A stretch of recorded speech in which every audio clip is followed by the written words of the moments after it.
You were never meant to play small in who you are. You were never meant to try to be something other than yourself. You were never meant to ask God for permission to be the version of you that you know in your heart that you're meant to be. You were wired with the ability to commune with heaven freely, powerfully, and without fear. But as we grow up in this world, we learn to separate the truth of who we are, the things that are inside of us, in our heart, separate them and weigh them and measure them with the teachings from the world around us, the teachings from our parents, from our church leaders, from our teachers, the people that are around us and shape us as we are growing up. We learn to turn away from what we innately know to be true, and we start to trust in something that is on the outside. This is where our conflict comes in. This is where our confusion about who we are and what we're meant to do in this life comes from. It's why so many women circulate around watching other women do their great work in the world, trying to figure out who they are. It is so uncomfortable to not trust your inner being. I wanted to share today a little bit about what it's like to become a person who trusts in their gifts. What is it like to be the woman who is in her own authority, her soul authority, who is sovereign, sacred, and holy? I wanted to lean in because as I'm in this personal journey of healing another layer of my own woundedness, what I have found is my own discomfort with not trusting innately what I know to be true. And there's still layers of it. There's still pieces of it that linger around. It doesn't just go away because we want it to go away. When it's embedded in our being, it lives in our cells. It lives inside of our body. And it takes time and practices to release the energy entanglement that lives within us, whether it's words, whether it's actions of others, whether it's our own voice that has been turned against us, that we've learned to speak to ourselves in a way that dismantles our own truth, that creates a problem within. And a lot of you understand this. A lot of you understand that when that worry comes on board, when that cycle of I'm not enoughness gets poked or triggered from something that happens in your world, how you can cyclone out, how you can start to lose your own capacity to embody the wealth that you're meant to embody the healing work or the type of work that you're meant to do in this world, to be able to hold relationships and move with them instead of feeling like they're against you. And as I've been going through this immense healing journey with my mom, it's really brought back into my own light of just how much of my childhood is inside of my body and inside of my cells, and what came forth into my personal life of raising my children from those experiences, how we can't not use the things that we learned in our childhood in our life. So I was saying this to my older daughter during one of our conversations, and I'm like, I didn't always know. I know that I created pain in my family because that's what I learned. It's what I knew. It's not an excuse. It's just a fact. But when I learned better, when I knew there was another way, I learned and I did better.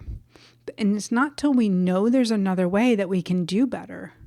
So I want to tell you today that there is another way for you to move about this earth, to move about your life with the promise that's in your heart that God has given you, with the ability to commune with heaven, because this is natural and innate and there's nothing wrong with it, to move into your soul frequency, to start to feel the joy that is natural and innate and is ready for you, instead of maybe holding the inadequacies and the problems and the circumstances and the situations, which, by the way, are all temporary.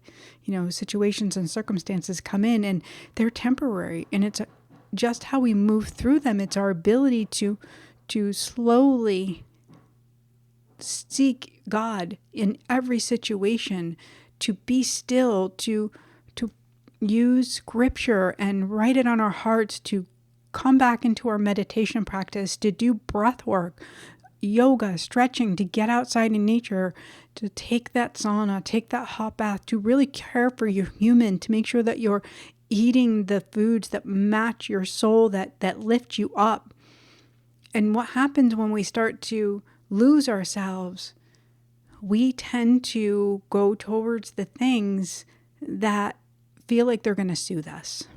And I don't know if this is going to make sense for you, but for me, one of the things that has soothed me in the past has been like sugars. Like, I would go for the sweets. I would grab a glass of wine. I would, want to munch and have great snacks because those things would soothe me.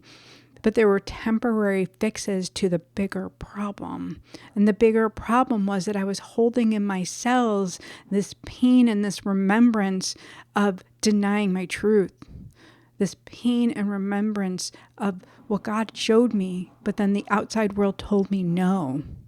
And so I had that good girl effect going on, the good girl who wants to get it right, who wants to please, who wants to show up and have people like her. That's a natural, normal thing that happens. It's not a bad thing.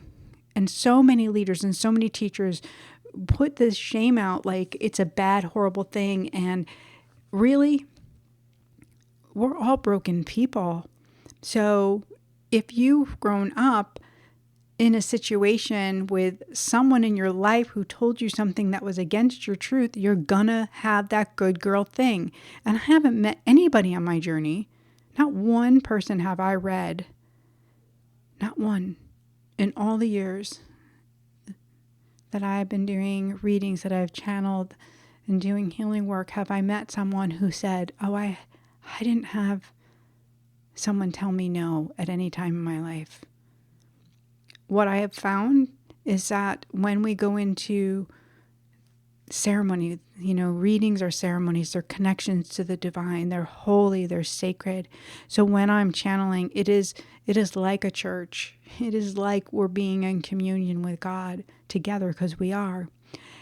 And during those times is when we can become intimate. And there are intimate details that come through that God shows me, impresses upon me in my body and in our conversation, so that I know how to lead and guide you from point A to point B, right? How to lead and guide you through a way that wouldn't be my own way. Like, I wouldn't have this information. But the way God weaves it through in sessions is miraculous.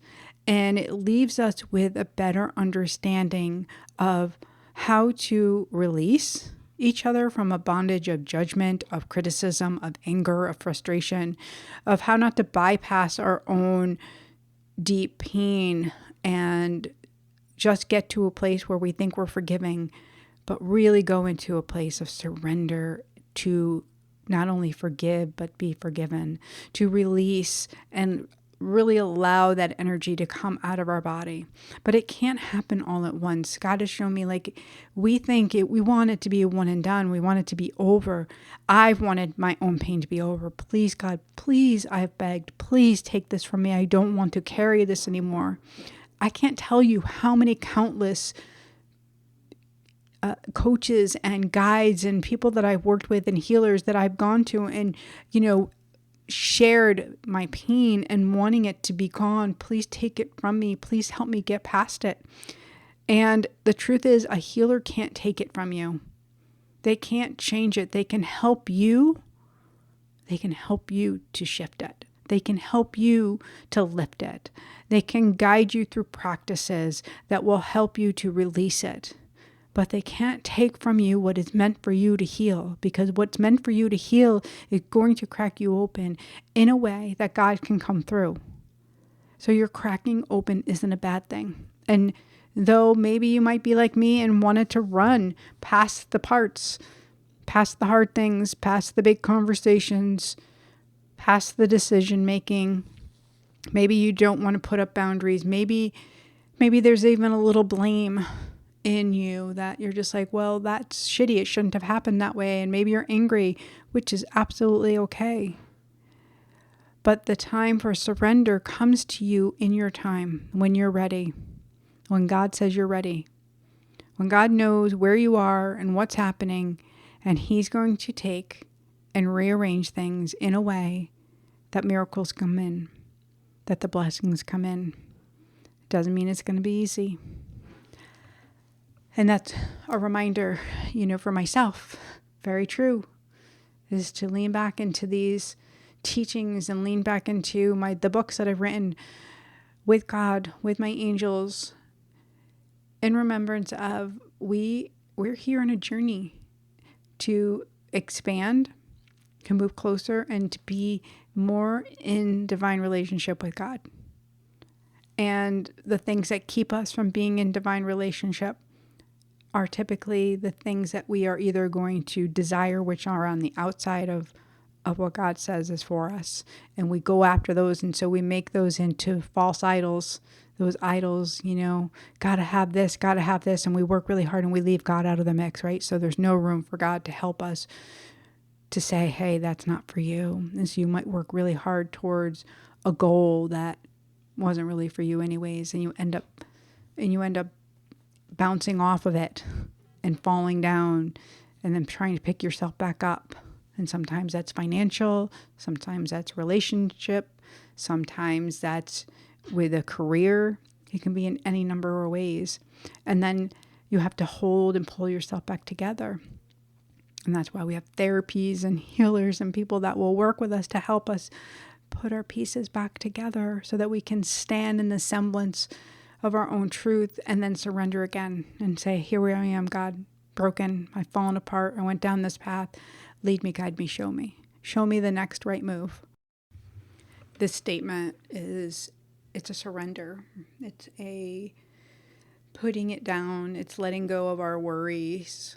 It's a place of peace, because when we let go and we ask God to lead us, what we're asking is, show me that next right move, like guide me to it. I don't want to seek it. Please be here with me. And sometimes that might come through in a song, or might come through from a friend and their voice, and an invitation to go to lunch, or to just have a conversation on the phone, even to have a connection with another human being. Guide me and show me, Lord, the way. It's a remembrance that our faith can hold us, even in the most difficult of times. That though the answers might not be present, though we might not know what the future holds, knowing that we can be safe right here and right now. And if you're anything like me and you've grown up in a hyper-vigilant state, you know what it's like to want to seek either far in front of you to know, am I going to be okay? How's this going to turn out? Or possibly you've even gotten stuck in the past stories, and that can lead to depletion, right? So the remembrance is living too far ahead causes anxiety. It creates that angst inside of our hearts and our minds, and it races us. And when we go in the past, it creates depression. It creates separation from love. And so our goal in any given situation, in any given circumstance, is how present can we be? How present can I be in my body? Lead me, guide me, show me, surrender. These are the words that I've been living by. I invite you to try them on, use them, and see them, how they feel in your life. See how they They help you to move through whatever you are going through right now. My friend, we are not meant to do life alone. So if you're in need of support, know that you can book a session. I'll put the link below for you, whether it's a medium reading or a sacred advisory reading. We can connect to your angels, your guides in that advisory reading. In a medium reading, we're going to commune with your loved ones who are in heaven. Wherever you stand, know that God has your back and He is here for you, just as He is here for me. I hope you have a beautiful day. Know that you are loved. And thank you so much for joining me here on Messages from Heaven podcast. God bless you.